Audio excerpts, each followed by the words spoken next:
I will send a link to once I upload this to my YouTube channel.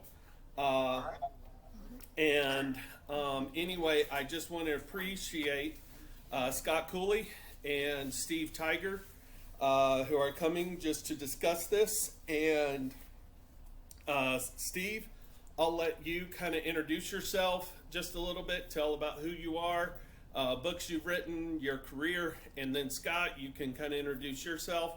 And then Steve will give you a 10-minute introduction, and then Scott will go to you, and then we'll go from there. Sound good? Sounds fine. All righty. Okay. Well, Steve, tell us a little bit about yourself. All right. Thank you, Doug. First, I want to express my appreciation for the invitation to participate in this discussion, presenting my views as a non-believer.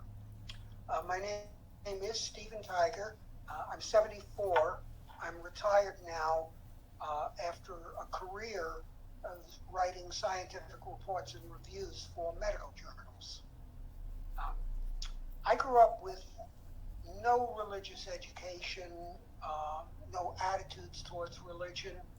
I didn't believe in God because I didn't see anything to suggest that there was any such thing as God.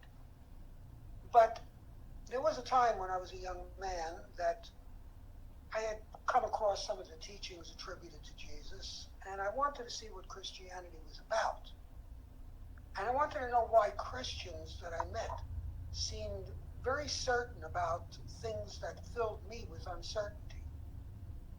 So for about 3 years, I attended churches from various denominations, taking Bible classes, participating in congregational activities, discussing my questions with clergy.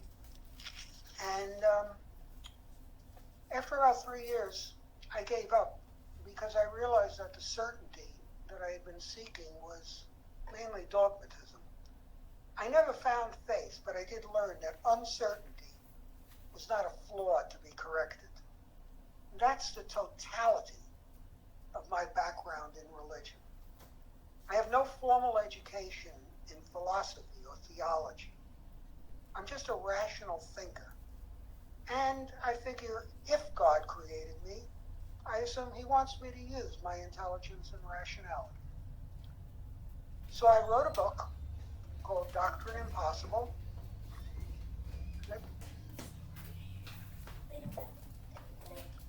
And in the book I outlined what I saw. In my book I outlined what I saw as self-contradictions in Christian doctrine on sin and salvation. Also in the book I present my own spiritual beliefs, which are no more provable than religious assertions, but are in a sense the opposite of religion. Some atheists sneer at me for having spiritual beliefs, but belief is not volitional, and I can't force myself to reject that which I believe any more than I can force myself to accept religious notions that ring false for me. Okay, I guess that's about all I would need to say. All right. Okay. Scott? So am I doing introduction, or this is of myself, or? Yeah, just give a quick introduction of yourself and just kind of your background, where you came from, where you're at now, kind of spiritually. I've seen, again, how I came across both of these gentlemen was through Twitter, and I liked what both of them have to say. They're both very, again, they're both very intelligent, rational thinkers, and so I just, that's why I chose both of them, and they accepted, so I didn't have a whole lot of people to necessarily say, oh wow, but I'm very thankful for both of them. So yeah, Scott, just talk about yourself and your kind of spiritual journey to where you are right now. Okay, great. So my name is Scott Coley. I am on the philosophy faculty at Mount St. Mary's University. Of course, my views stated here do not represent the university. They're just my own. I have been teaching philosophy, I guess going back to graduate school for about 12 years now. So it's been a long time for me, I guess. I grew up in the church. I come from a family of pastors and people who work in full-time ministry. I guess my experience in the church sort of led me to want to study philosophy because a lot of what goes on in conversations about theology and God and so forth has to do with the reality that lies behind what is immediately perceptible. And so I think that sort of opened me up to questions about metaphysics, and then of course, there's questions about, well, is this really true? That led me to want to study philosophy of religion, arguments for God's existence, that sort of thing. My work now deals with sort of the intersection of philosophy of religion and questions in moral epistemology, which is questions about how do we know,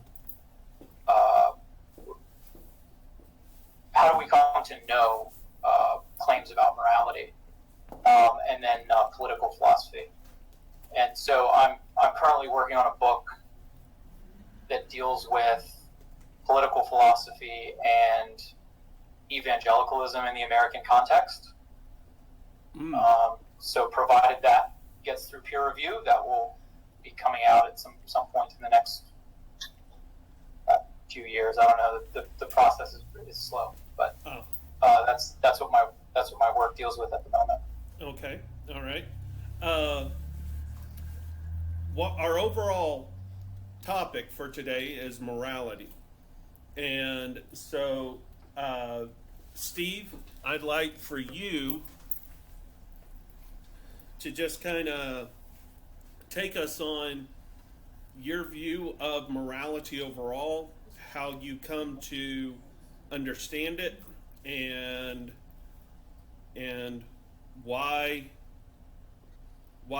you believe morality can be found outside of any type of spiritual, I don't want to use the word dogma, but spiritual reasoning or spiritual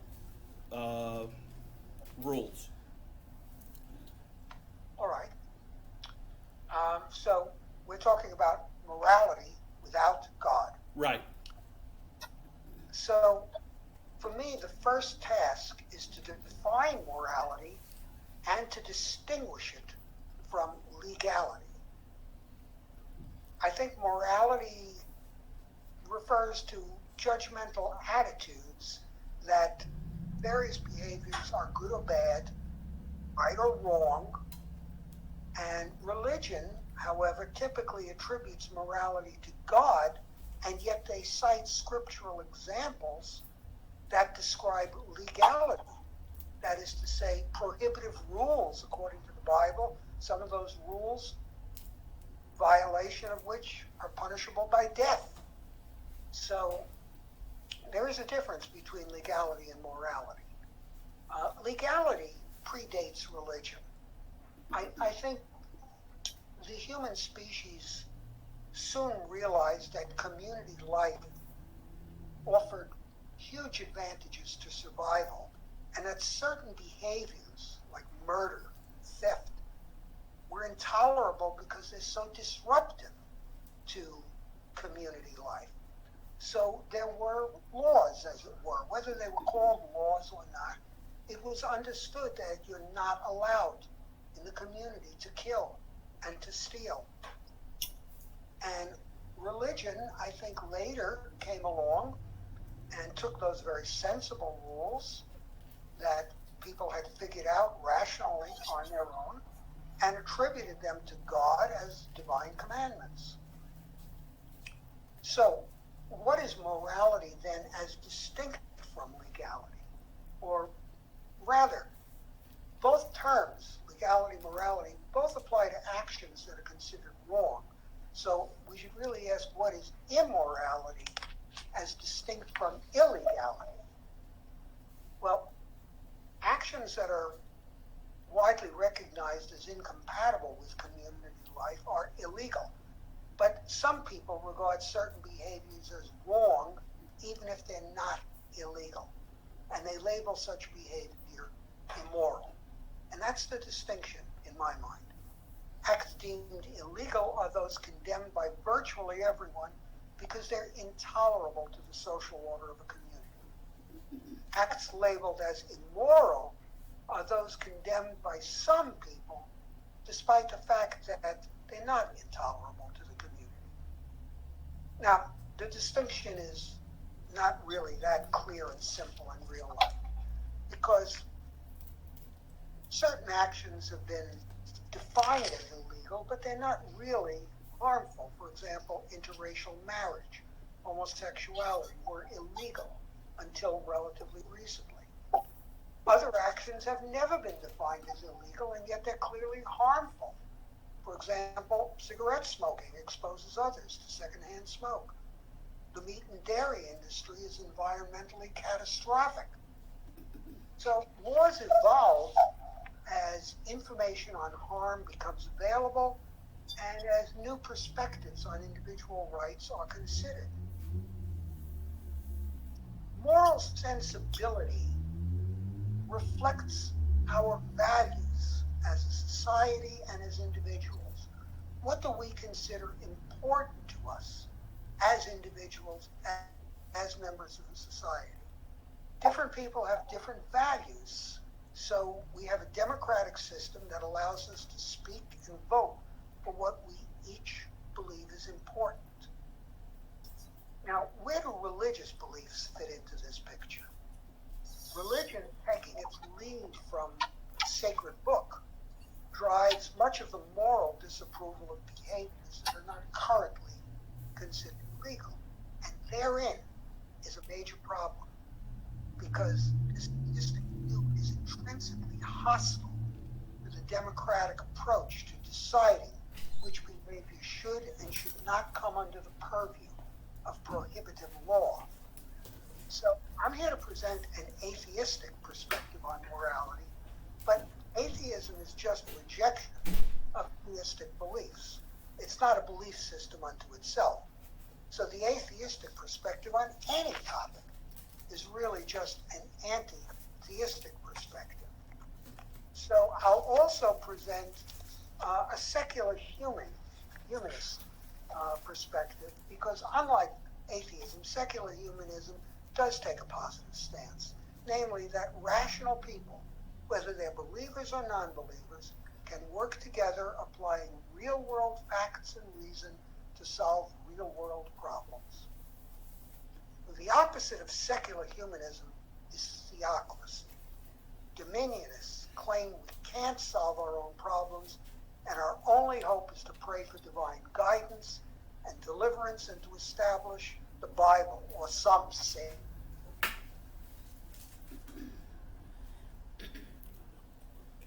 that are scripturally condemned, but not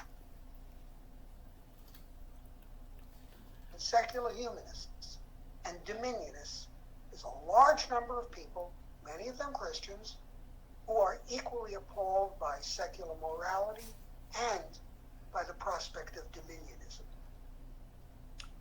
So I want to look at a couple of examples of moral concerns that are important from a secular humanist perspective.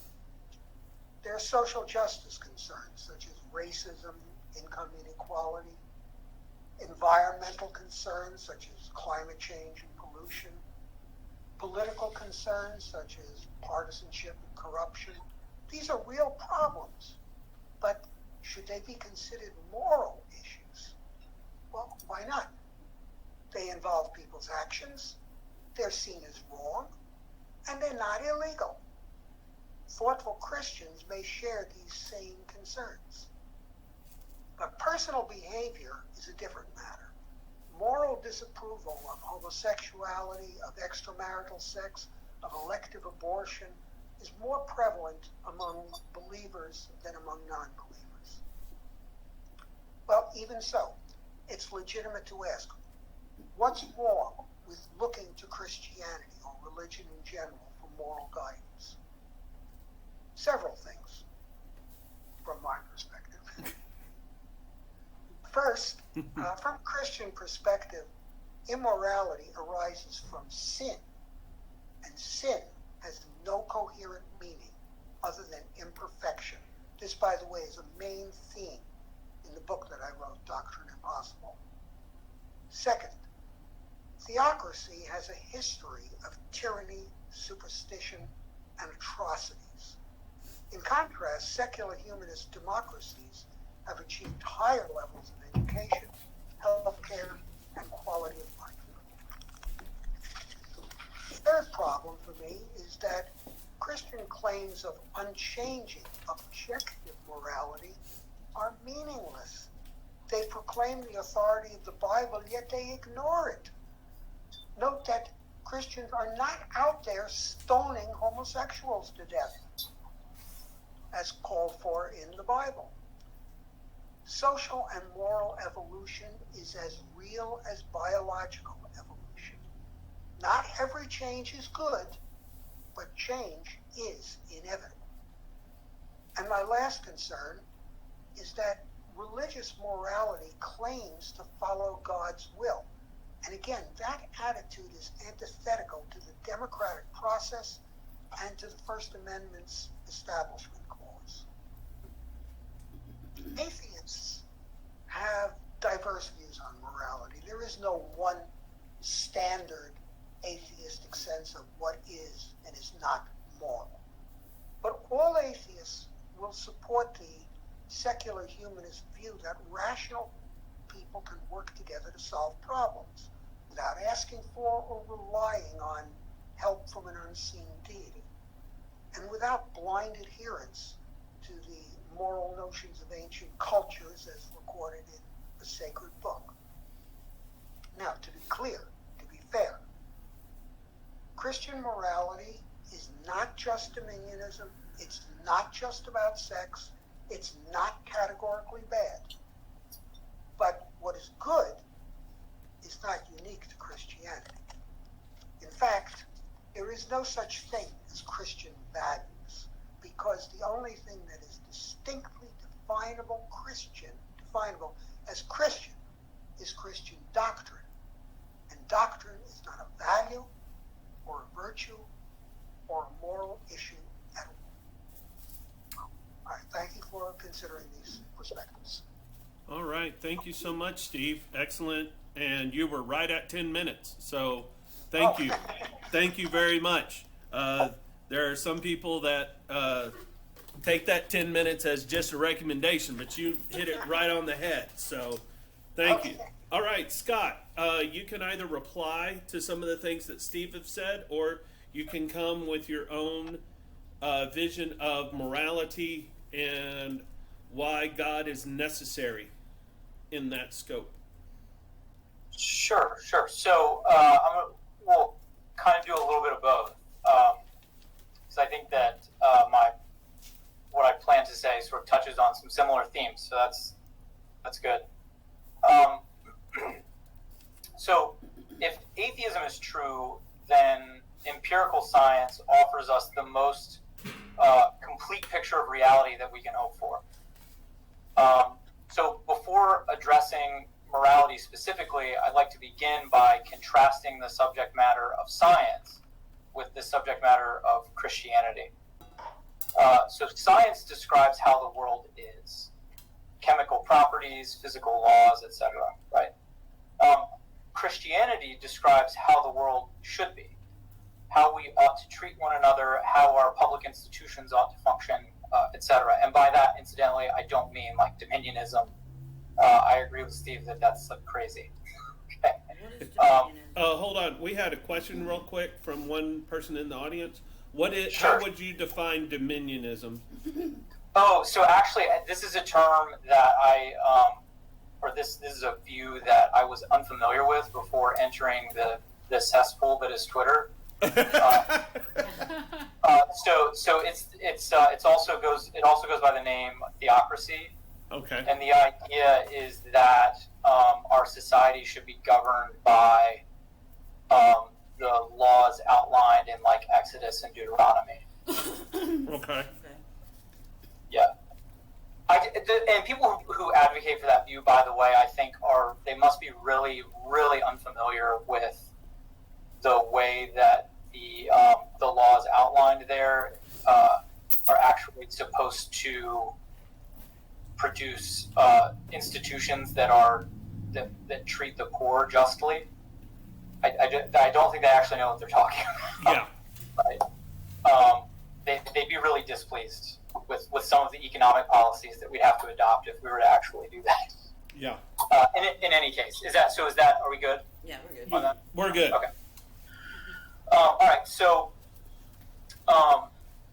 good. So, contrasting the subject matter of empirical science with this subject matter of Christianity, right? So, science describes how the world is, chemical properties, physical laws, and so forth. Christianity describes how the world should be, how we ought to treat one another, how our public institutions ought to be organized, and so forth. So, of course, science can give us suggestions about what to do given certain goals. For example, science can tell us how to go about building a rocket, right? Here's what you should do if you want to build a rocket. But science can't tell us whether we should build a rocket or where to send a rocket once we built it, right? Science tells us what is, not what we should do. And Christianity makes some claims about how the world is, right? Christianity claims that there's a God who took on flesh and walked among us, that he died for our sins and rose from the dead after 3 days, and so forth. But the animating feature of Christianity is not that it makes claims about history, but its claim to transform us from what we are into what we ought to be, right? So just to briefly recap, the defining feature of empirical science is its capacity to describe how the world is. And the animating feature of Christianity is its capacity to transform people from who we are into who we ought to be. So this picture of religion and science is at odds with two other visions of the relationship between faith and reason. And I'd like to highlight these and then say why I think they're problematic. One really popular view is that science and religion are locked in an inevitable conflict. Science tells us one story about how the world is, and religion tells us a different story about how the world is. They can't both be correct. They might both be wrong, but they can't both be correct, right? So you have to pick. Are you a science person or a faith person, religion person, right? For example, Genesis 1-3 describes the origins of the universe in one way, that, the Earth and everything, the universe was created over 6 24-hour periods about 10,000 years ago, and evolutionary biology paints a starkly different picture. Billions of years of random genetic mutation and survival of the fittest. And so on this view, right, either science is correct or religion is correct, or neither is correct, but it can't be the case that both are correct, right? Incidentally, this view of things is what leads religious fundamentalists to completely reject the claims of science, right? So another popular view that's slightly different is that science is about reality and religion is about something else. Incidentally, I think that this is sort of Steve's view. I'm happy to be corrected if that's not right. But I think, so on this view, science is about reality and religion is about sort of like social cohesion or manipulating people to behave in ways that are conducive to evolutionarily advantageous social structures, right? We do better when we live in community than when we're on our own, and we've got to get along. So religion tells us stories about how if you behave in certain ways, then you'll receive an eternal reward, right? It's a way of manipulating people, sort of like Santa Claus, right? And so it's a mistake to say that Genesis 1-3 is incorrect, because Christianity isn't really about reality. It's about something else entirely, right? It's about manipulating people to behave a certain way, just like we tell kids about the myth of Santa Claus so that they'll behave, so they can get Christmas presents rather than a lump of coal, right? That's the idea. So I reject both of these views. And in my view, science is about one part of reality, and Christianity is about another part of reality. Now, as I said at the outset, there is some overlap. Christianity does indeed make some claims about historical fact, for example, right? But in the main, and so I think Christianity and empirical science have to sort of negotiate when tensions arise at that area of overlap.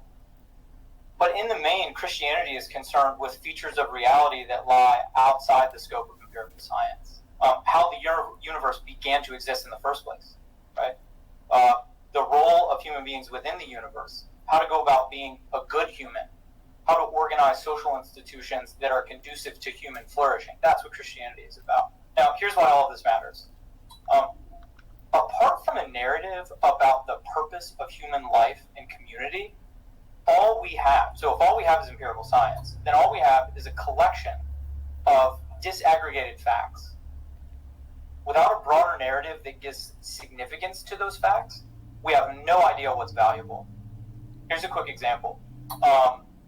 Is it morally permissible to cut someone with a knife? Well, it depends, right? Are you a surgeon performing surgery, or are you a mugger in the middle of a robbery, right? If your story is that of a surgeon, then it's permissible to cut someone with a knife. If your story is that of a mugger, then what you're doing is wrong. In order to evaluate the event or the action, we need a broader narrative that includes the purpose of one's actions, right? This, I think, is particularly salient in our current political climate. I, as perhaps some of you are, I am dismayed by the erosion of widespread agreement around basic questions of fact.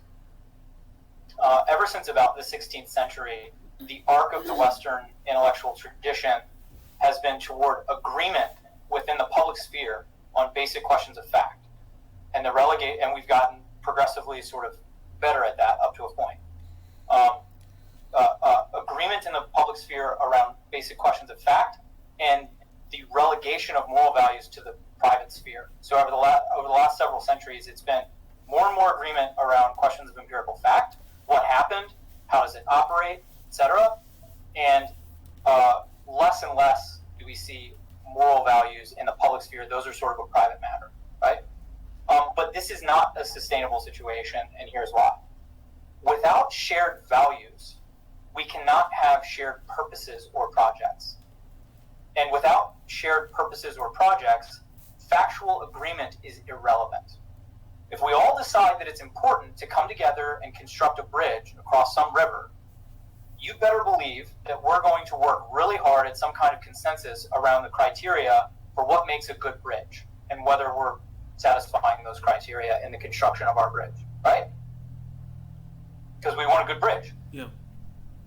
But if we can't agree on whether it's important to have a bridge, or where we should put the bridge, or questions of priority, whether this is a project that's worth undertaking, if we can't agree that building a bridge is important, or whether we should be building a bridge in the first place, facts about bridge building just don't matter. And I think that the erosion of public agreement around facts has a lot to do with the complete disintegration of agreement around what's valuable and what we should be up to. So in short, Christianity furnishes us with a narrative that gives meaning to facts. We need science to tell us how to split the atom. Yes, I'm not suggesting we don't need science. We need science to tell us how to split the atom. And we need a broader narrative, like the one that Christianity provides, to tell us whether we should split the atom. And whether, having split the atom, we should use that technology to build nuclear power plants or build nuclear bombs. Science can't tell us. It just doesn't have the resources. Medical science can tell us how to repair a human heart that's defective or worn out. Christianity tells us whether that technology should be available to everyone in our political community or available only to those who hold certain jobs that confer medical benefits. Right? I think I'm out of time, but well, you're right. Yeah, you're hit right at 11 minutes. So. I'm sorry. I went over. Okay. Yeah. I'm just hanging up on you, Scott. So I mean, good grief. All right. Now I have 4 questions that both of you have. Excuse me, would it be allowable if I just made a very brief comment or two about what Scott just said? Sure. Yeah. Um, in general, I think that the division of knowledge and inquiry into the categories of science and religion was a little unrealistic in the following sense.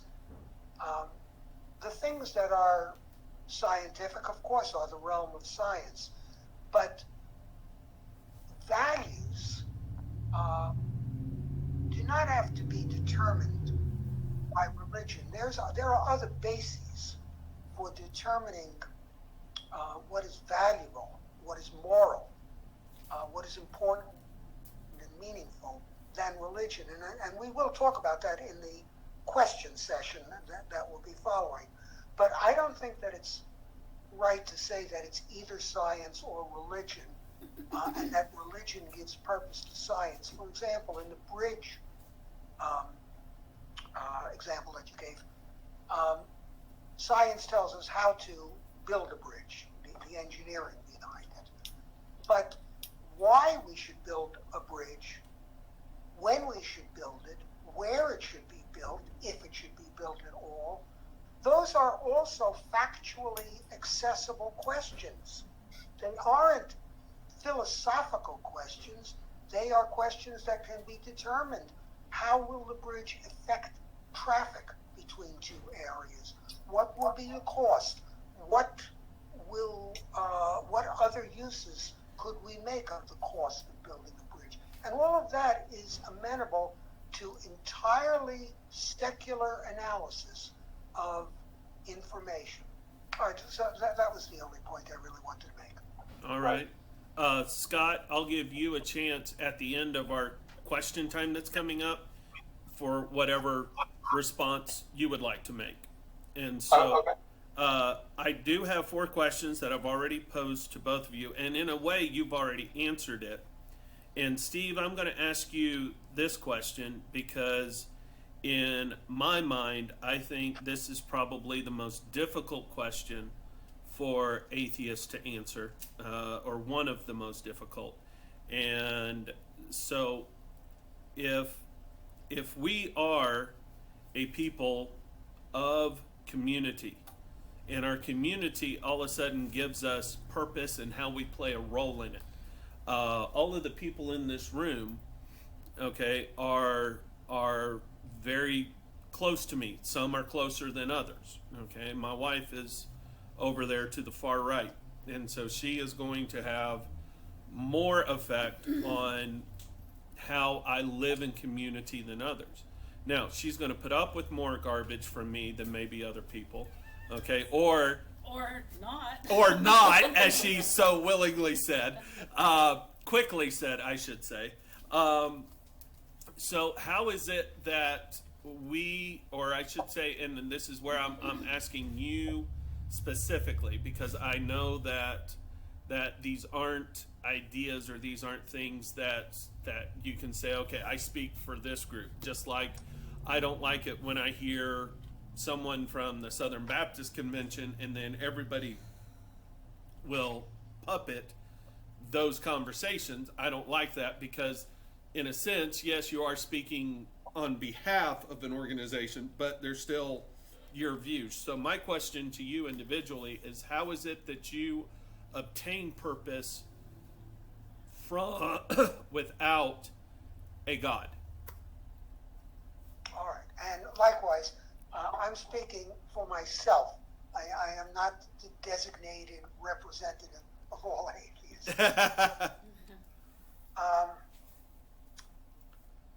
I think that the importance of finding meaning is paramount. Viktor Frankl was a psychiatrist and an Auschwitz survivor who wrote that what man ultimately seeks is not pleasure or power, it's meaning. And he wrote that having a sense of meaning can help in even the most terrible of circumstances, such as he experienced himself in the concentration camp.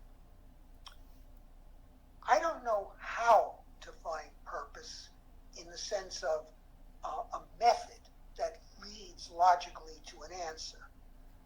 I think purpose is a kind of a gut level recognition that something matters above all else. Now, many theists have told me that there can be no meaning without God and the promise of eternal life. And they equate atheism with nihilism. Well, I regard that as absurd and kind of a frankly provocative and insulting accusation. Non-believers find meaning in what is important to them. Now, the response will be, oh, well, how do you know it's important? Only God can tell you what's important.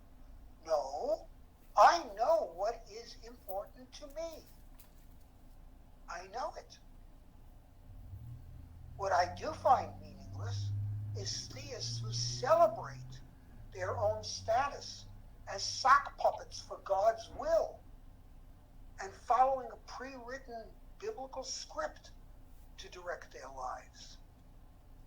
Now, for me, what I find meaningful, purposeful, important is fighting against the systematic abuse and slaughter of sentient animals in factory farms and research labs. This is the grossest immorality. It's carried out on a vast scale. It involves unimaginable suffering. It's needless, and to my distress, I used to think that religion, back in the days when I was attending churches, I used to think that religion would be at the forefront of opposing that evil.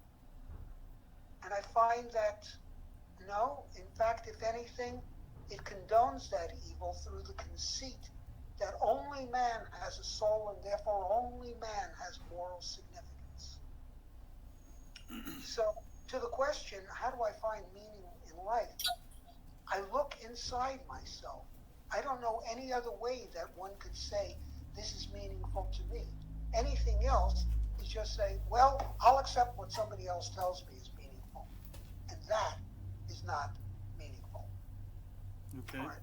Scott, same question. How do you find meaning with God? Right. So I think I'm gonna be maybe intentionally provocative here and say, and I'm gonna interpret the question as given the topic, I'm gonna interpret the question as like moral meaning. Yeah. And say that I believe that there is objective moral truth. And for example, I think there's objective truth about justice. I think there's objective truth about what people deserve and what we owe to each other. And what it means to say that there's objective truth about that is to say that I don't think that it changes based on what people believe or when you live or where you live. Now, I do think it's sensitive to context, right? So what it is to behave justly is going to perhaps the texture will change slightly based on circumstances, right? But there is objective truth about what's right and wrong.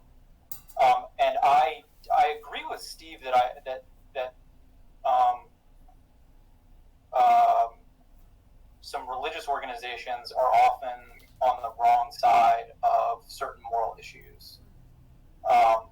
That's undeniable to me. And if you don't think that's true these days, you need look no further than history to see that religious institutions have been on the wrong side of certain moral issues. But that's a description of how certain Christians have behaved. That's not necessarily an indictment of how Christianity says we ought to behave, right? And I think actually my claim about objective foothold to object to certain kinds of conduct than Steve has. So, for example, since I think there's objective moral truth, I can look at an institution like slavery and say that is objectively wrong, and it was wrong at the time.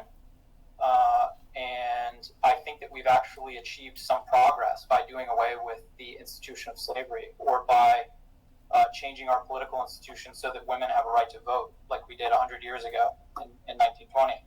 Or saying, I think that we achieved some progress in 1954 when the Supreme Court outlawed segregation in public schools, right? If you don't think there's any such thing as objective moral truth, then I don't see what grounds you have for claiming that a society where slavery is illegal is any better than a society where slavery is legal. If you don't think there's any objective moral truth, then it's just different, right? Yeah. So my faith gives me it gives moral significance to my actions and to the institutions in society by setting up an objective standard apart from what the people around me happen to believe or what the law happens to be. My faith gives me an idea of what the law should be and how I should behave. Yeah. Okay. Now I'm going.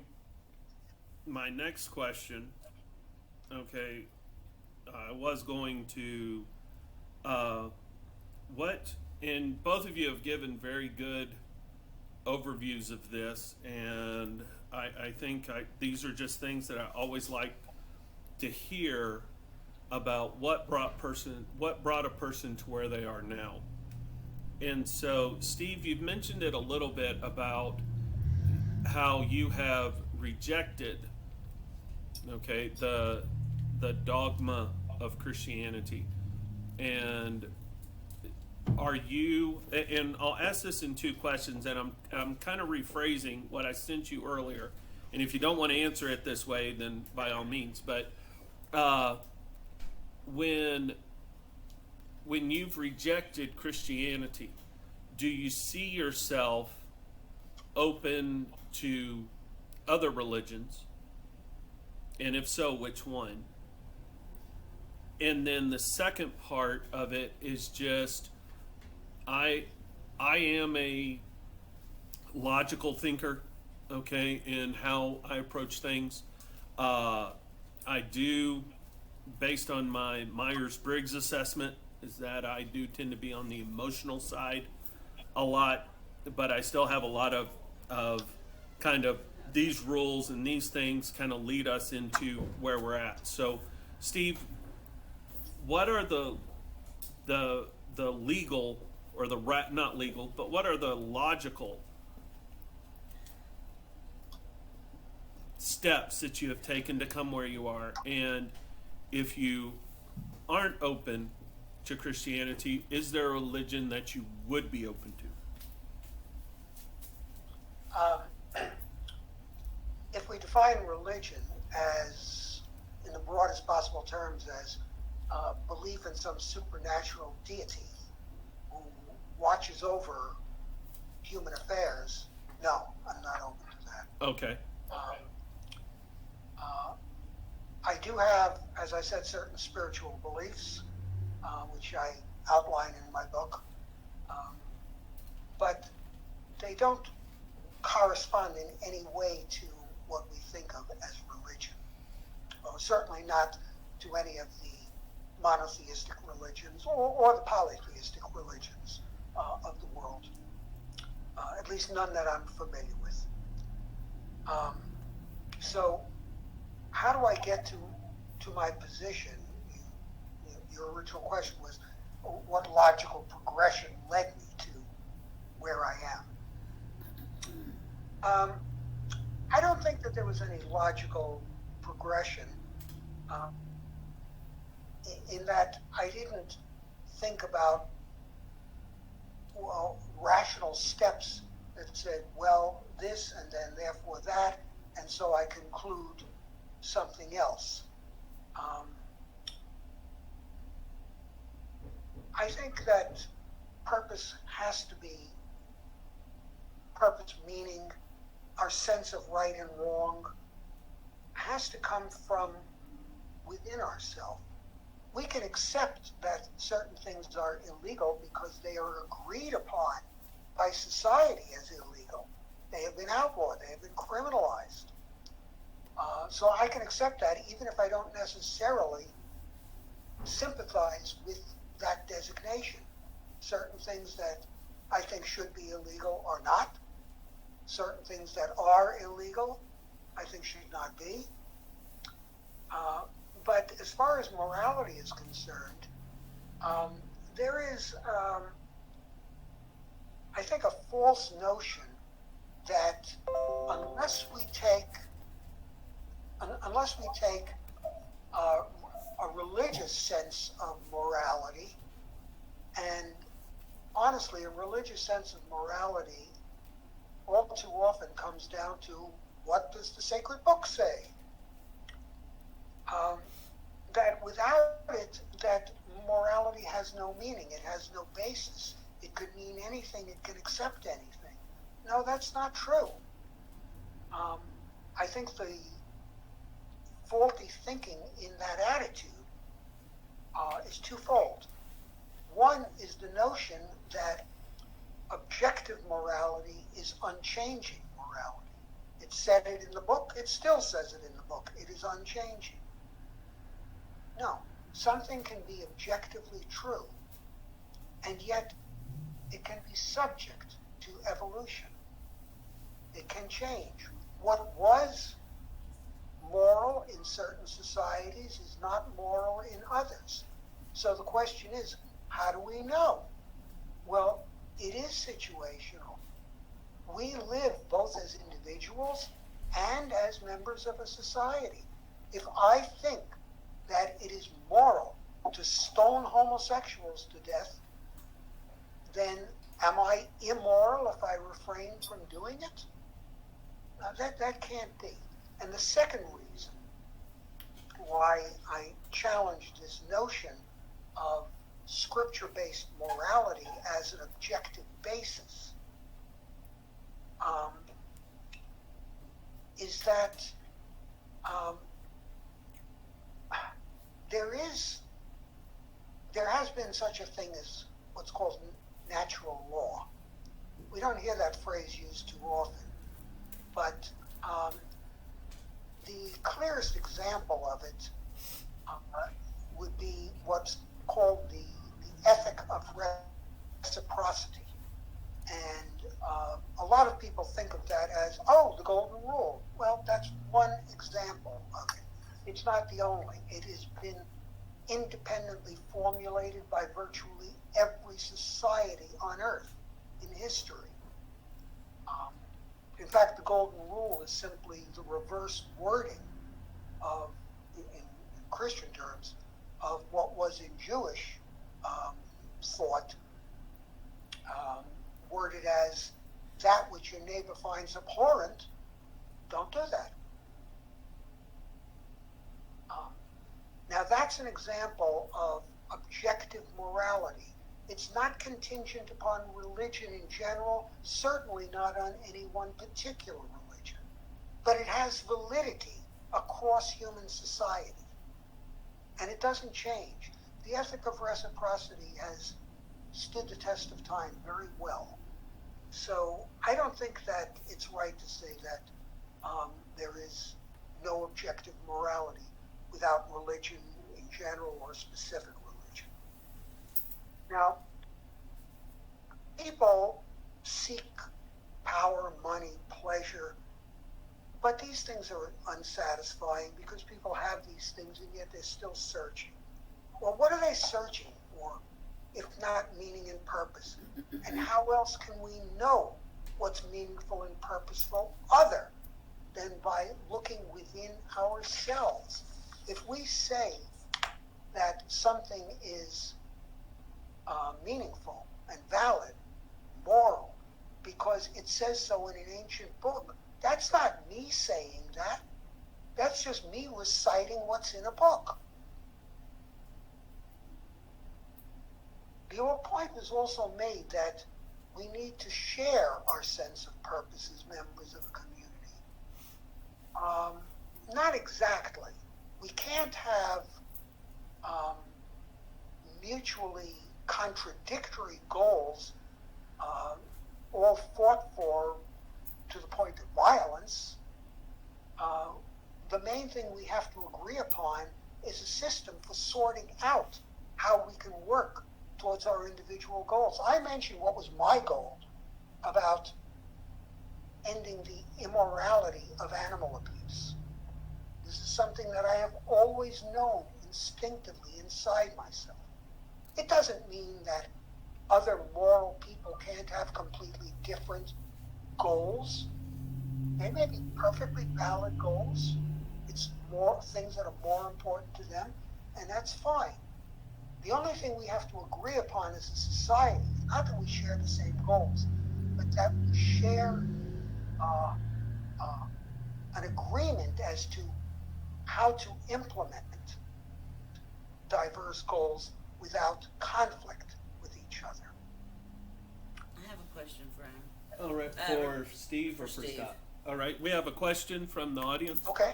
Oh, and just hold Go on. ahead. I'm sorry, Amber. Gentlemen, we're right at 3:00. I know I only had you until now. Are you guys good to go a few extra minutes, or do y'all need to leave? I am. No, I'm fine. Okay, Scott. I can go a bit longer. I just need to text my wife. So, Okay. To let her know. I came into the office because the internet's more reliable here, and I have a 7-month-old at home. Oh, okay. Yes. So I need to text my wife just to let her know we started a bit late. So sorry, I don't mean to be rude. Oh That's no, okay. no, you're I'll fine. answer the audience question. All right, Okay. go ahead, Amber.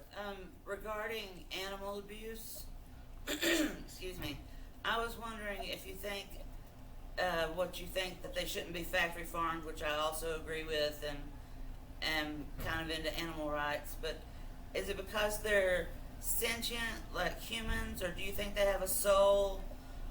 And do you think people, especially evangelicals, which is who I'm around the most, go against that because dominion was given to man in Genesis? Good questions. Thank you. I don't believe that there is anything meaningful about the word soul. I really don't. Whether or not there is anything beyond earthly existence, I don't know. Nobody knows. Everybody claims to know. But I don't know. I'm not afraid of it. I'm an old man. I'm 74 years old. I'm not going to live that much longer. I'm not afraid of death.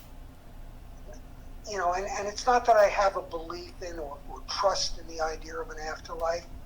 The only thing I fear is being at the end of my life and looking back and saying, I didn't do what I could, what I should have done to improve the quality of life on Earth. So it's not, my issue about animals is not about that they have a soul. It is about that they are sentient, that they are capable of suffering. This was a point that was made by the authoritarian philosopher who said the point is not can they think, but can they suffer? Yes, they can suffer. And to contribute needlessly to suffering or to stand by apathetically and watch suffering is to me evil. Okay, Scott. Your response to Steve, and also, I know that this is kind of an open-ended question, but the logical progression on how you hold to your faith. Okay. Right. So I guess I'll start with a quick response to something that Steve said, and then say something about my faith. So I think the point about objective morality is this, right? If morality is a matter of looking around and consulting the attitudes of the folks around me,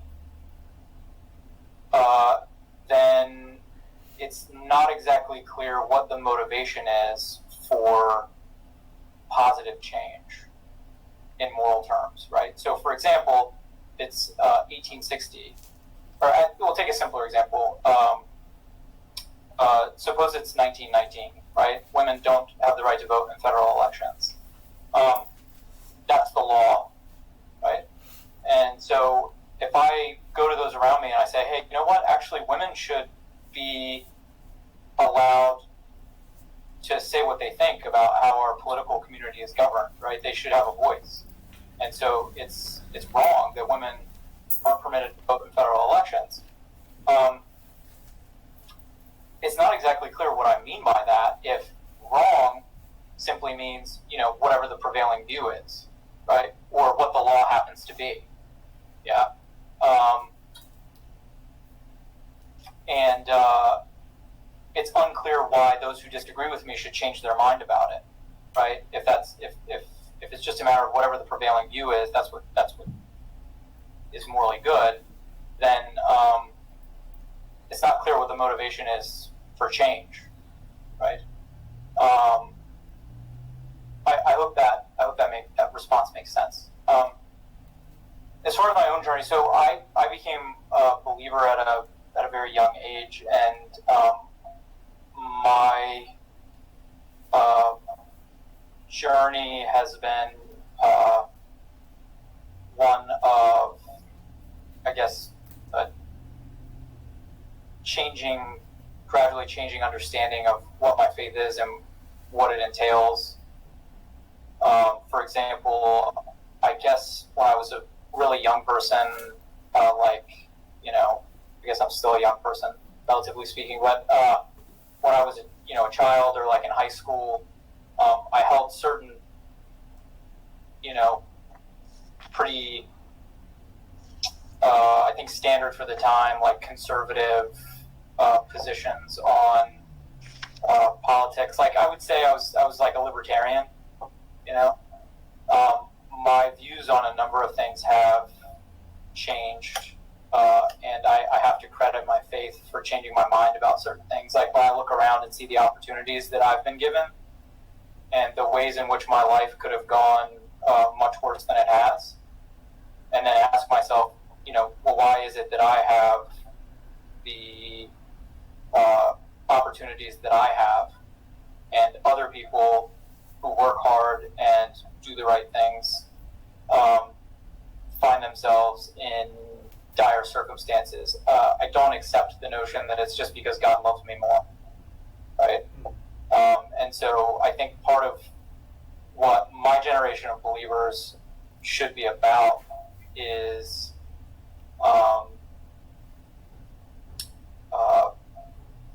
approaching our participation in civic life in a way that is informed by what Scripture says about justice. I think that's something that the church has failed to do for a couple of generations now. So that's sort of my vocation. Okay. That's how I view my vocation. All right. Last question, and then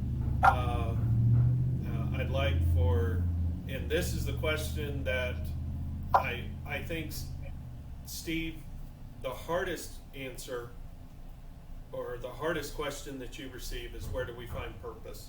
That's just from my own standpoint. I think that's the hardest question that you answer. But Scott, I think this is the hardest question that Christians have to answer, and that is, what do we do about evil? And if we look around and see the complete, and there are even things that we look at that are unjust, how is it that God is allowing that to happen? And so I want to first pose to you is why there is evil in the world, Steve, if there is, and how do you see overcoming it? And then Scott, same question, and then we'll have one or two questions from the audience. So Scott or Steve. All right. very definitely there is real evil in the world. I think the answer to what is the meaning of evil and how do we combat it and where does it come from is, for me, is all answered in terms of spirituality.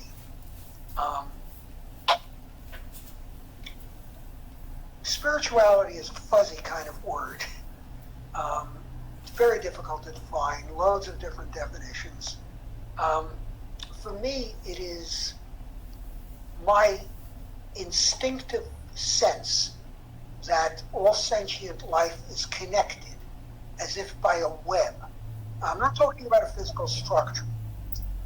And what the nature of it is in scientific terms, I have no idea. Couldn't even begin to guess. But I'm not talking about anything supernatural. I just think that we are in some way connected to all sentient life. And because of that connection, what I do in terms of how I treat others resonates within that web and reflects right back to me.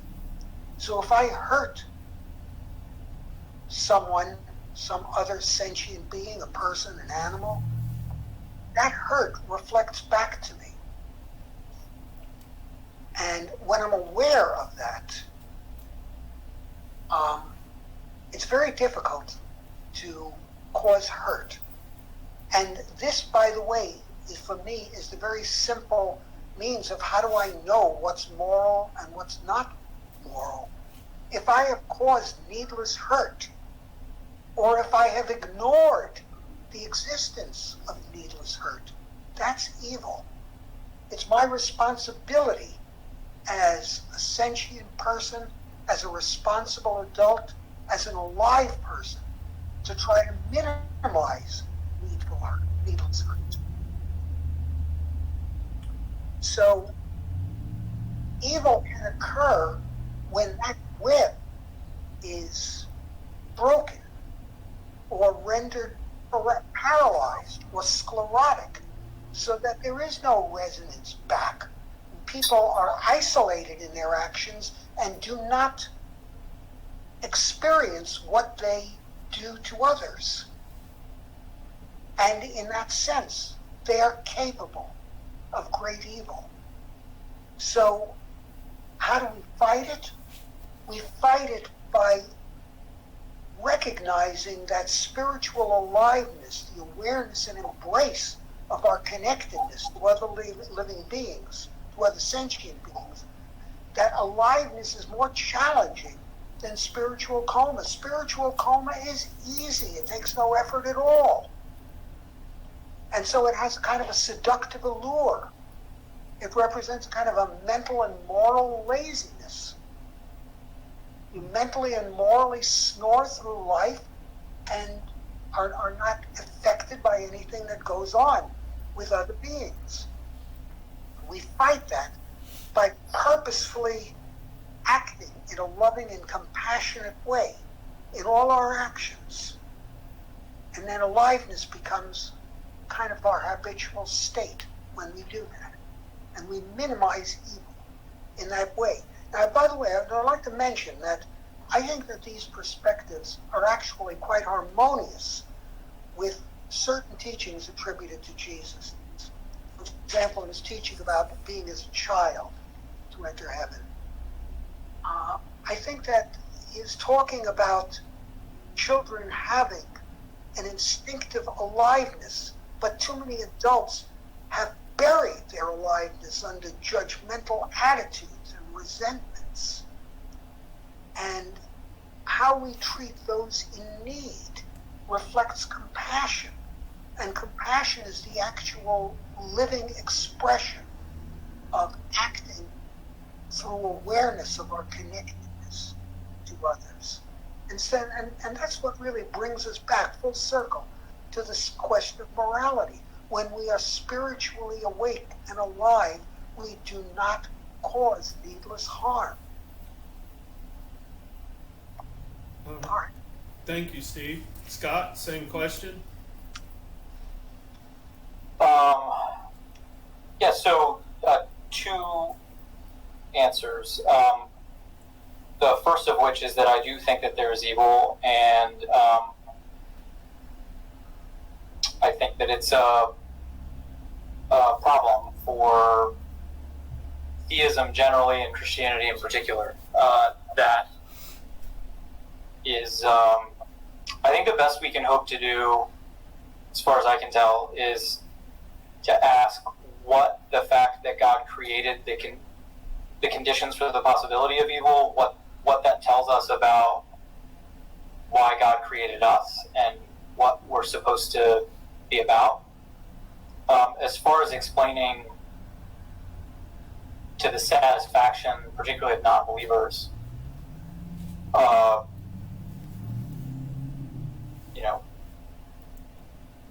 what the moral justification is for God permitting evil, I'm not optimistic about doing that. Having said all of that, second answer,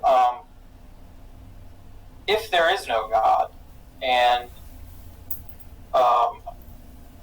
evolutionary biology suggests that our brains, our cognition, is developed over many years of random genetic mutation and survival of the fittest. I don't know what reason we have for thinking that our cognitive apparatus would reliably form true beliefs about moral truth, even if there is moral truth. So I'm not exactly sure what grounds non-theists have for saying, hey, this bad thing over here that happened, if there were a God, God wouldn't allow that. My response would be, yeah, that's a problem for me since I believe in God, right? But since you don't believe in God and you think that your brain was formed by basically processes that are conducive to your survival as an organism, I'm not sure why you think you would know what anyone should or shouldn't do, especially God. Because that's not how your brain is designed to work. Your brain's not designed to arrive at true moral beliefs. Your brain is designed by the levers of evolution to arrive at beliefs that help you survive, which may or may not correlate to true beliefs about morality. Again, that's provided that there is some moral truth. So I don't have any satisfying answer. I guess would be the short answer to the question. I don't have a good answer either. So I mean, that's... If you come up with one, you email me about it, and I'll make sure it finds its way into the right journal. All right, thank you. I appreciate it. And yeah. And when you come up with it, please announce it to the world, because Sure. This is always, I really do believe this is the hardest question for Christians to answer. And Steve, if you have a more difficult one, please chime in, because I struggle with this one enough. If there's another, or actually, don't let me know about it until we can get this one solved, and then I'll ask you what the more difficult one is. And so, because when we look at the pictures alone of the concentration camps make us wonder, God, how did you allow this to happen? Why did it happen? What part did we as humans play in it? How could personal choice be involved? How could free will be involved? There's a whole bunch of things that we look into just that one spot and go, I have no idea, and I don't know how. And that's one of the reasons why I went to seminary, was because I don't know how to answer that question. And as Scott so eloquently put, there's a lot of people who don't know how to answer that question correctly, and I wish we did have a better answer. And if I may just very briefly say, because I'm not a believer, so I have a different perspective, it seems to me that the difficulty that you experience facing a question like that as a believer is the assumption that God is an intervening overseer in world events. there are many ways to construe the idea of God. That's one. I don't necessarily see why it has to be the only one. Okay. All right. Do y'all have any questions, audience? Anyone? Okay. I think I do. All right. One, and I may have missed, these are both for Steve, I guess. Evil exists, so what is the origin of evil? You know, like, do you believe in Satan? If you believe in Satan, therefore I believe in God, you know, kind of thing. So is it evil acts? Is it, I guess, what do you define as the origin of evil? The origin of evil is spiritual coma. Okay, that's what you had said. I missed that. Yes, it is. No, of course I don't believe in Satan. Yeah. The notion of some ultra powerful supernatural entity who's a challenge to God is polytheistic on the face of it. If there were such an entity, God, omnipotent, could dispatch him with a flick of his divine fingernail. So, no, I don't believe in Satan. But I do believe that people gravitate naturally towards a state of spiritual oblivion. Connecting with is paralyzed or broken. And so they experience no resonant response to their actions. Their actions have no particular moral meaning to them. Evil can occur when we act without the awareness or the concern or the interest in how do our actions affect other people. Moral beliefs are not arbitrary decisions. This is good, that's bad. Not to me. Immorality is that which causes needless hurt. Okay. And then one other thing, and you may have mentioned this, I came in a few minutes late, you were talking already.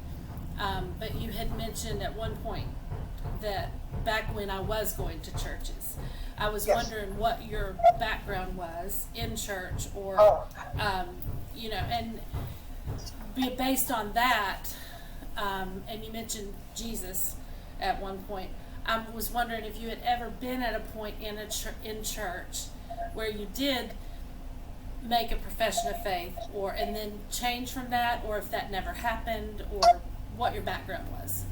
Oh, yeah, I explained early on in this I program. missed that. I had no religious background at all as a child, but as a younger adult, much younger, Okay. I did become acquainted with some of the teachings attributed to Jesus, and I was curious about Christianity, so I spent about 3 years attending a variety of Christian churches, different denominations. Okay. I stayed at some for only a week or two, others I stayed for the better part of a year. I was really trying to find faith. I was trying, as it were, to be a Christian. And it didn't happen. Because from day one, I saw inescapable self-contradictions in church doctrines on sin and salvation. And those, I wrote up my thoughts on these subjects. That forms the core of my book, Doctrine Impossible. I never did become a Christian. I did try hard to be one. But if there is a God, then if He wanted me to be a Christian, I decided to be a Christian. I'm sorry, I didn't hear that last part. I said, if there is a God, and if He wanted me to be a Christian, I would be a Christian. Oh, okay. Okay. Okay. I have Thank one you. I'm sorry I quick missed one. that at the beginning. One last question. For the other guys at Steve. Scott. Scott, do you believe in Darwinian evolution? Do I believe in Darwinian evolution?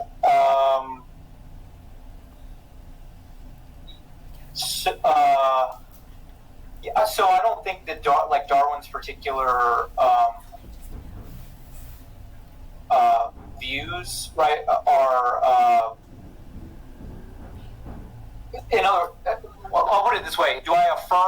the deliverances of evolutionary biology, like the story of evolution as told by evolutionary biology, regardless of whether it fits with Darwin's original picture. Yeah, I think the evidence is pretty overwhelming for evolution in some way, shape, or form. Okay. Yeah. As far as some of the details go, like, did God create human beings specifically via like a special creative act? I'm inclined to believe that that's so. Yeah, I mean, but like other species, did they evolve from like lesser species? Like, do I think the Earth is like roughly 6,000 to 10,000 years old, and that it was created in 6 24-hour periods? No, I don't. Okay. And incidentally, I don't believe that that's. I'll put it this way: it didn't take Darwin or the theory of evolution to get to the idea that that's not what the first few chapters of Genesis is about.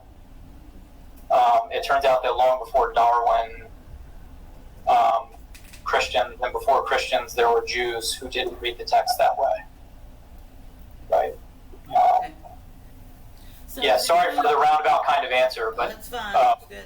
Is it kind of like you believe in, or don't believe in macroevolution, like the Big Bang, but microevolution meaning we have things that adapt and evolve and change over time, kind of thing?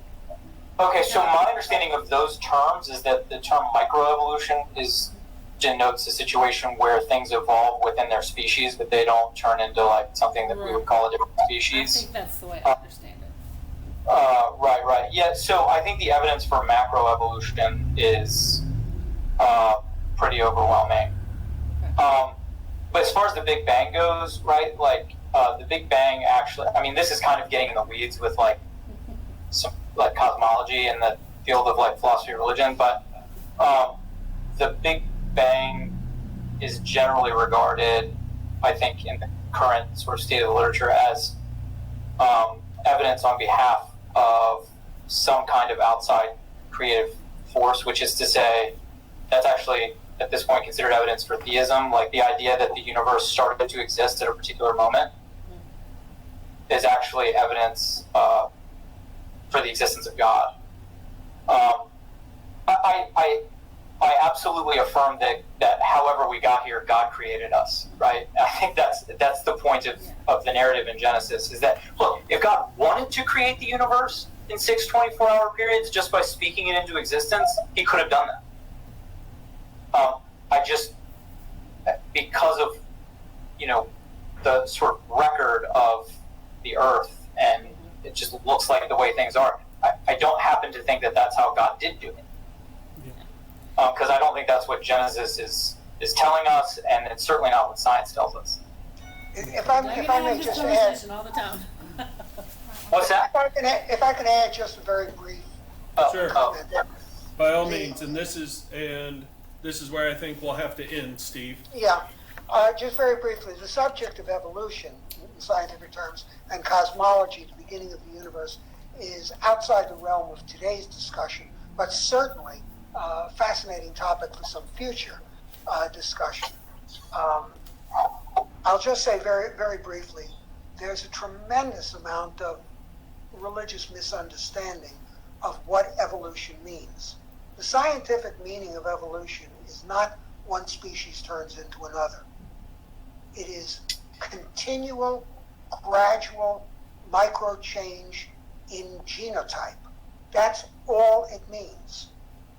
So Steve, the microevolution and macroevolution in the context of like there is no such thing as macroevolution. Right. Okay. Good. So my point. Those are terms of art in the evangelical Christian community. Right. That just to clarify. It's correct, and scientifically speaking, there is no such thing as macroevolution, which is to say that a gorilla gives birth to an aardvark. Oh, no one thinks that. No, that's No, Well, no, okay, no, yeah. But I'm Yeah. glad Some you people- pointed that out there are because some y'all people- won't use those terms. But they the point, can the jump point about a the little point bit. is that With punctuated equilibrism, they can jump because of a disaster, and then the mutated animal will be the one who gives birth and survives the yeah. survival of the fittest. You'll have a very different animal than what you started with in a very short period All of time. change, yeah, all change, except for very unusual catastrophic circumstances. Yeah. Evolution is an ongoing process. Yes. It never stops. So when people say, well, where are the transitional forms? We are all transitional forms between what came before us and what will follow us. We are all in transition. Evolution is inexorable. It is relentless. It is unstoppable. It is unchanged. It is never ending. Okay. And as far as cosmology is concerned, the origin of the universe, no, I disagree strongly that the Big Bang Theory does not point to an outside creator. The technical reasons for that require a separate discussion entirely. Yeah. But I do not agree that theory, Big Bang model, points to a creator. All right. I'm sorry, I Well, was making words. no. Thank you for your question. My wife has to head to work, so she's headed out, and I know you guys have stayed longer than what you both agreed to. Gentlemen, thank you. Steve, your book, Doctrine Impossible, is available on Amazon. And Yes. do you have a blog of any type? Oh, yes. Well, I do a blog periodically, not as often as I should, on my website, which is www.rationality-and-faith.com. All right. Rationality-and-faith.com. And that's a website that has a description of the book, excerpts from the book, blog essays, and a link to the Amazon site where the book is available. All right. And then, Scott, what is the title of your book? And it will be coming out in the future at some point. Right. So I have a tentative title, which is Justice at the Gates: The Politics of American Evangelicalism. I have no idea whether the title will look anything like that. Okay. By the project is done.